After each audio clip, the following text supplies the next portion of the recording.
हे आपलं निवासस्थान, हिंदी हिंदी यह अपना थांब एक मिनिट हां रेडी म्हणते यह अपना निवास स्थान है, हिमस्मिन निवास है। भगवान ने भिक्षुओं को उपदेश करते हुए जो भिक्षु संघ की रक्षा कर सकता है वह धूतांगों का पालन करना चाहिए। भिक्षु अरण्य गतो वा रुक्खमूलो गतो वा शून्यागार गतो वा, ऐसे अरण्य में शून्यागार में ध्यान करते करते रहना चाहिए ताकि अपने भीतर की जितनी सारी मन की जितनी सारी खामियां हैं उन खामियों को दूर कर सके, चित्त को नितांत निर्मल कर सके। इसलिए भिक्षुओं को उपदेश करते हुए भगवान ने बार बार बातों को दोहराया। भाई हाँ, बार बार बातों को यही दोहराया कि आप 3-4 महीने जो बारिश के दिन अधिष्ठान करें, तो ऐसे दिनों में आप धूतांग का पालन नहीं कर सकते। लेकिन हर व्यक्ति को ही धूतांग का पालन 8 महीने तक कर सकता है। जब वर्षावास का खत्म हो गया, बाहर में वर्षावास खत्म हो जाने के 8 महीने आपको यह सुविधाएं प्राप्त होती है। तो 8 महीने कोई व्यक्ति कोई ऐसे खुले हवा में रहता है, अभी उसी का खुले हवा में रहता है। हाँ, कोई ठंड हो बारिश हो, हाँ वो उसकी चिंता नहीं करता, खुली हवा में ध्यान करते करते रहता है, अपना अधिष्ठान पूरा करता है। कोई वृक्ष में जा कर के करता है, कोई पंचुकुल में करता है। तो ये 13 किस्म के अलग अलग धूतांग है जो धूतांगों का पालन करता है। तो हमारा यह स्थल, ये निवास का स्थल है। अभी ये वर्षावास के समय में हम वहाँ पर रहते, वर्षावास खत्म हो गया कि यहीं पर स्थान होता है वृक्ष में, तो वृक्ष में ही निवास करते हैं। तो यह वृक्ष है तो इतनी सारी छाव है, तो लोग तो यहीं दृश्य अदृश्य लोग तो रहते हैं ना, कहीं दृश्य अदृश्य लोग भी आया करते आते रहते हैं। तो कहीं तकलीफ़ देने वाले होते, कहीं तकलीफ़ नहीं देगा। हमको अभी तक की कोई तकलीफ़ नहीं हुई। इतने साल गुजर गए, 25 साल गुजर गए, लेकिन इस स्थान पर तकलीफ़ मुझे कुछ भी नहीं हुई। किसी एक बिच्छू ने भी डंक नहीं मारा, बिल्कुल नहीं मारा। बहुत पहले ऐसे झुंड की झुंड निकलती थी, बहुत तरह तरह के सांपों का वहाँ पर जहाँ विहार था रहते थे। अभी उतने बहुत ज़्यादा संख्या में दिख नहीं पाते, लेकिन पहले शुरू में बहुत थे। कहीं से ही इनसे कैसे गुजरेंगे पता नहीं चलता था, तो होता था। अभी हमारे पास मैत्री किसी और क्या है, तो और क्या कर सकते हैं बाबा, अपना जीवन है, अपना पुण्य अपने साथ है। तो जब तक कि पुण्य अपना रहेगा तब तक कि जीवित रहेंगे।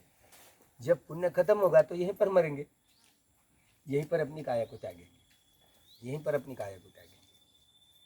तो जब लोगों को लगेगा हाँ अपने यहाँ तो इसी जगह पर काया को त्यागेंगे, काया त्याग भी करना है।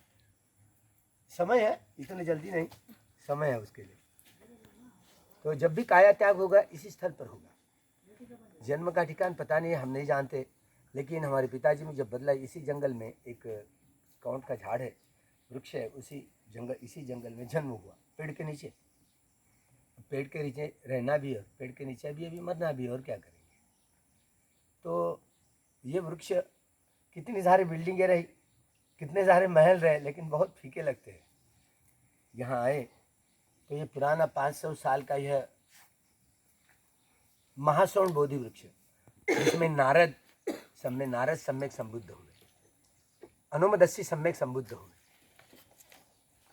मंगल बुद्ध उत्पन्न हुए। इस बोधि वृक्ष के छाया में मंगल बुद्ध, नारद बुद्ध, अनुमदस्सी बुद्ध, ये तीनों सम्यक संबुद्ध भूतकाल में यह महासौण बोधि वृक्ष है। अभी गृतकुट पर जो बड़ा पत्थर है ना, गृतकुट पर, वहीं पर अभी यह वृक्ष बड़ा भी है, इतना बड़ा है। तो ये इसी को महासौण बोधि वृक्ष कहा जाता है। 3 सम्यक संबुद्ध भूतकाल के इसी बोधि वृक्ष में जो बोधि प्राप्त की, सम्यक संबोधि प्राप्त की। तो भला हम नहीं जानते, लेकिन जो पढ़े लिखा है, जो पढ़ा है, जो देखा है, भाई ये बोधि वृक्ष है हो कोई भी हो, लेकिन है यहाँ अलग अलग पूर्वज अन्य अनन्य भिक्षुओं ने भी ध्यान किया होगा, हमें नहीं पता। अभी ये सारा संगाराम गिरी का परिसर है, जहाँ जहाँ इधर भीतर जंगल में जाओगे उधर भी गुफाएं, अलग अलग शून्यागार है, वहाँ पर पानी पीने की बड़ी अच्छी जगह है। वहाँ पर जहाँ उधर तो हमेशा प्राणी रहते गए, उस प्राणियों के झुंड में रहा था एक समय। लेकिन प्राणियों की झुंड ऐसे रहती थी, लेकिन भय भय तो है, लेकिन ऐसे गुजरती थी भी, लेकिन अब वो भी देखते थे, हम भी देखते थे। लेकिन अकेले अकेले जितने कोई भिक्षु हो, अकेला अकेला रह करके ध्यान करता है तो वही बड़े बलवत्तर ध्यान होता है अकेला रहने से। ताकि भय जो मन का रोग है ना, तो भय को प्रत्यक्ष रूप से देखते हैं ना, तो भय जगा ना, तो उसको अनित्य बहुत जगा ना अभी, और प्रैक्टिकल वर्क है वो। तो अभी कहीं शून्यागार में जाएंगे तो बहुत मुश्किल है, क्योंकि वो बंद कमरा है, तो उसमें चींटी भी नहीं घुस सकती। अभी ये तो सब खुला दरबार है, कहीं से भी कुछ भी हो सकता है, क्षण प्रति क्षण। तो हमें बड़ा सजग रहने का मौका मिलता है। पता नहीं हम इतने भयभीत थे पहले पहले। हाँ, बंदूक रहा करती थी, लेकिन यहाँ बगैर बंदूक से रहना है। अब कोई लाठी भी नहीं रखता। अब ये छड़ी है तो ये मारने के लिए नहीं है, इस दान का स्वीकार करने के लिए किसी अरहत भिक्षुओं से ये प्राप्त हुई है, साधनानंद महादेव। तो भला जब प्राणी आएगा तो हम क्या कर सकते हैं? मैत्री के सिवा कुछ नहीं कर सकते। अगर हमारा किसी प्राणियों से अगर खाना है, मरना है, तो हम क्यों चिंता करें? हमारा कोई होगा, मान लो कोई कर्म संस्कार जग गया और हमने पुराने जीवन में कई कर्म ऐसे कर दिए, तो किसी तरह से मृत्यु हो सकती है, आ सकती है। अरे भाई, वो महामुगल है ने, उन्होंने माता पिताजी की हत्या पूर्व जीवन में की, तो उसकी टुकड़े टुकड़े ही नहीं तो खीमा खीमा कर दिया था, अरहत्व प्राप्त कर लेने के बावजूद भी। तो माता पिता की हत्या कितना गहरा काम है, कितना घनीभूत काम है। कोई अरहत्व प्राप्त करेगा, लेकिन परिणाम आएगा, कम्म विपाक आएगा। तो हम कम्म विपाक से क्यों डरे? अरे कोई व्यक्ति अरहत्व प्राप्त करते सारे बंधनों को तोड़ पाता है, मार बंधनों को तोड़ पाता है, लेकिन अपने किए हुए पूर्व जीवन में जा रहे कर्म है, वो तो कर्म विपाक तो आता ही, किसी को छोड़ता नहीं। तो हम क्यों काहे डरेंगे, काहे भयभीत होंगे? या मन को कैसे ऐसे समझा देते हैं, अरे भाई काहे डर लगता है। उस दिन ये सूखा जैसे विहार के सामने आई, सूखा के वो टाइगर दिखा बड़ा है। कैसे महसूस किया? ओह, शुरू में भयभीत हुई थी, जाना कहाँ है। अगर टाइगर ने दबोच लिया होता तो दूसरे दिन में खबर आती वो अमेरिका की हाँ है, वो एक सामनेरी है, यहाँ पर आई हुई है, ध्यान करती है, और टाइगर ने दबोच लिया। क्या करेगा? लेकिन कुछ नहीं किया ना, कुछ नहीं किया। क्यों काहे डरे? अरे मरने के लिए अभी इस क्षण तैयार रहना चाहिए। इस क्षण, एक क्षण का भी भरोसा नहीं है, कितना अनित्य है। और हम यूं ही मेरी काया मैं, अरे कहाँ मेरा, यही मार कहता है, मार हमको नचवाता है। तो कोई व्यक्ति मार बंधन तोड़ने के लिए, इसलिए बार बार भगवान कहते हैं किसी शून्यागार में जाए, किसी अरण्य में जाए, किसी वृक्ष में जाकर के बैठे। रुक्ख मूल गतो वा शून्यागार गतो वा अरण्य गतो भिक्खु पल्लंकम उजुंकाय आभुजित्वा उजुंकाय परिमुखं सतिं उपट्ठपित्वा। अपनी काया को कैसे सीधी करते हुए अपने इस सहारा ध्यान नासिका के द्वारों पर, नासिका के नीचे, ऊपरी होंठ के ऊपर वाला परिमुखं सतिं उपट्ठपित्वा। कहीं कहीं देशों में परिमुखं यानी मुख की ये परिधि है, इसको देखते हैं। अरे भाई, मुख की परिधि अलग बात है। हर सम्यक संबुद्ध में कोई बोधिसत्व बुद्धत्व प्राप्त करता है तो यही अनापान से अभ्यास शुरू करता है, तो बुद्ध वंश में ये बात आ जाती है। कोई सम्यक संबुद्ध हो, बोधिसत्व बुद्धत्व प्राप्त करने की प्रक्रिया से गुजरता है, तो ठीक ढंग से जैसा है वैसे ही करवाता है। तो अभी पता नहीं लोग यूं ही आते हैं, कुछ न कुछ आनापान सती के नाम पे और भी कहीं कहीं अलग अलग तरीकों से अभ्यास करते हैं। तो ये सारी मिथ्या धारणाओं को थोड़ा बगल में रखें तो अच्छा है। एज इट इज सो सतो अस्य सती सतो पश्य सती। जैसा भी अपने भीतर, अपने स्वभाव से भीतर आ रहा हो, भीतर से बाहर जा रहा हो, एक एक सांस की जानकारी परिपूर्ण हो, छिछली से नहीं, परिपूर्ण हो, चाहे उदायनी हो, बाह्य हो, या दोनों नासिका के भीतर अपने आप अपने स्वभाव से जैसे भी वो बाहर से भीतर आ रहा हो या भीतर से बाहर जा रहा हो, एक एक सांस की जानकारी, एक एक सांस के आवागमन की जानकारी, केवल मात्र देखना है। दिट्ठे दिट्ठमत्थं भविष्यति, सुत्ते सुत्तमत्थं भविष्यति, मुत्ते मुत्तमत्थं। हमारे सुपारक के दारू चिड़िया को भगवान ने इतना सा छोटी मात्रा में बड़े संक्षेप में उपदेश किया और देखा यही, अरे बहुत कम क्षणों में, सबसे कम क्षणों में चारों डुबकियां लगाने वाला बुद्ध शासन में वह अग्र है, अग्गो अर्य शावकं, हाँ, खनिकं उपजित्वा निरुद्धन्ति, सारे संस्कारों की निर्जरा करते हुए कुछ चंद क्षणों में अरहत्व प्राप्त करने वाला मेरे भिक्षु संघ में अग्र कौन है? तो दारुचिर्य अग्र है। तो भगवान की बार बार वह यानी वहाँ वाणी याद आती है कि कैसे शुष्क कोई होता है, एक व्यक्ति आठों लोकीय ध्यान प्राप्त करने वाला हो, अलग अलग विद्या प्राप्त करने वाला हो, आकाश मार्ग ऐसे ही नहीं गया, वो यहाँ नाला सुपर से आकाश मार्ग से उड़ करके गया। जब पेड़ के पत्ते, पेड़ की छाल ऐसे लगा करके यार लोग कितना सारा स्वागत किया करते थे, लेकिन बाह्य स्वागत के कुछ पल्ले नहीं पड़ती बात। जब भगवान की बात आ रही है, तू कहाँ गुजर रहा है, तू अपने आप को अरे तू समझ रहा है, अरे कहाँ मिथ्या धारणाएं रख करके तू जी रहा है। जब बुद्ध उत्पन्न हुए, सावत्य में रह रहे, जाकर के देखिए, जब भगवान के संपर्क में आया, आठों लौकिक ध्यान किया, उनका पुण्य है। लेकिन अलग अलग जीवन में मैं भगवान के जीवन यात्रा करते कर अरे एक जीवन में यात्रा की, सबसे कम क्षण समय में मैं अरहत्व प्राप्त करूंगा, ऐसे सम्यक संकल्प उसका काम आया। तो भला जो जो जीवन में चाहे गृह या गृह त्यागी हो, सम्यक संकल्प हो बड़ी मायने रखते हैं। अपनी सत्य क्रिया भी बड़ी मायने रखती है अपने जीवन में, क्योंकि वो सत्य क्रिया सम्यक संकल्प का भाग बन जाती है, प्रज्ञा का हिस्सा बन जाती है, बोधि का हिस्सा बन जाती है। तो बोधि अंग जगाने के अलग अलग जो तरीके थे, आनापान सती और अनन्य 40 प्रकार के कम्मठान, इन कम्मठानों के अभ्यास की ज़रूरत है।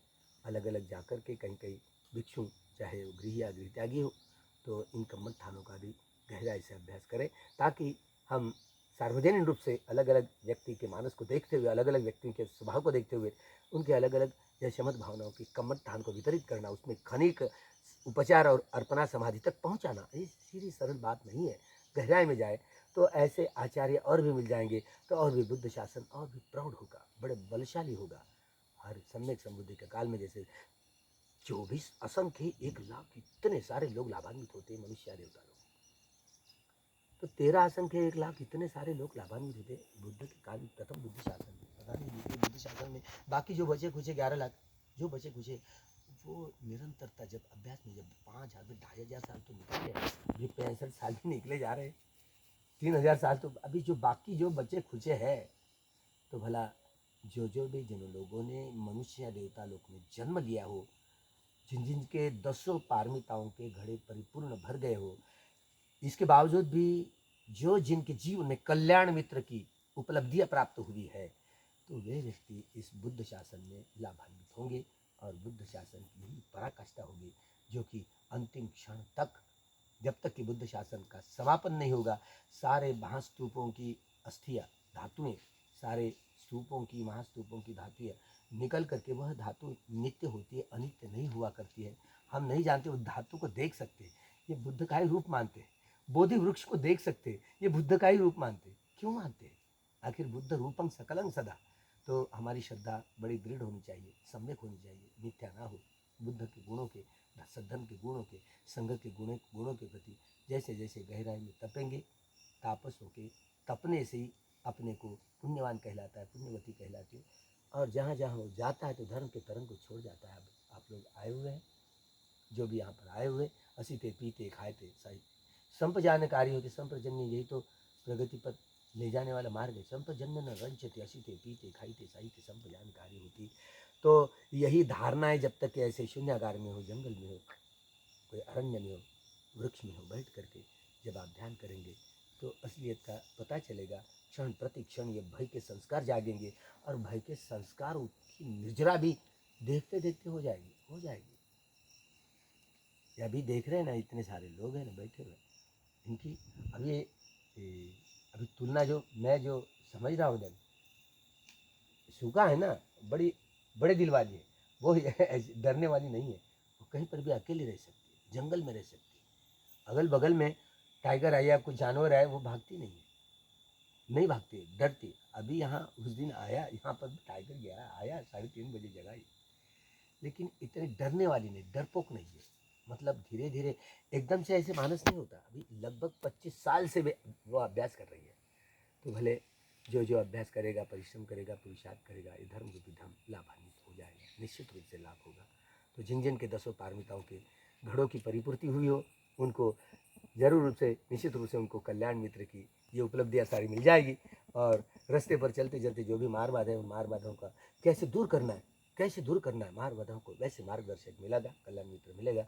और अब लाभान्वित जो जो भी हो, जिनके पारमिताओं के 10 घड़े भर गई हो, जो चतुपच्चे दायक बन गया, चतुपच्चे दायिका बन गई हो, चारों निचलों की परिपूर्ति करने वाले, वो 10 पारमिताओं के घड़े परिपूर्ण करने वाले, उन्हीं को ही चतुपच्चे दायक कहते, चतुपच्चे दायिकाएँ कहते हैं। ऐसे लोग ही इस बुद्ध शासन में जो गृही हो, वही लाभान्वित होंगे। हाँ, वो लाभान्वित होंगे द्वितीय बुद्ध शासन में। जो चतुपच्चे दायक नहीं है, उनकी परिपूर्ति नहीं, क्योंकि ये पहले जो अपने बच्चे हो, बच्चियाँ हो, संघ के लिए दान करेंगे। तो यह अंतिम रूप होता है 10 पारमिताओं के घड़ों को परिपूर्ति करने का। तो यह ऊपरी ऊपरी लक्षण है जो चतुपच्चे दायक दायिकाओं के समझने के लिए, जिनके 10 पारमिताओं के घड़े परिपूर्णता जब छा जाती है, परिशुद्धता छा जाती है, तो उनके लिए